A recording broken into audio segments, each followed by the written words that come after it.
Hey everyone, in this video I'm going to show you how to remove the content warning on Twitter, now known as X. It is important to note that this action cannot be performed through the mobile app, so you will need to access Twitter on your web browser. Once you are logged into your account through a browser, start by clicking on your profile icon, which is usually located in the upper left corner of the screen.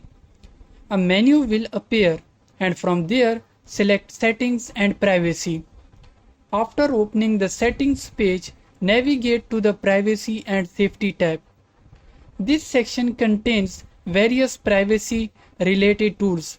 From here, find and click on the Content You See option. In this section, you will find a setting called Display Media that may contain sensitive content.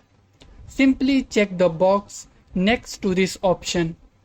Once labeled, Twitter will no longer show content warning on sensitive media, and you will be able to view all types of media without restriction.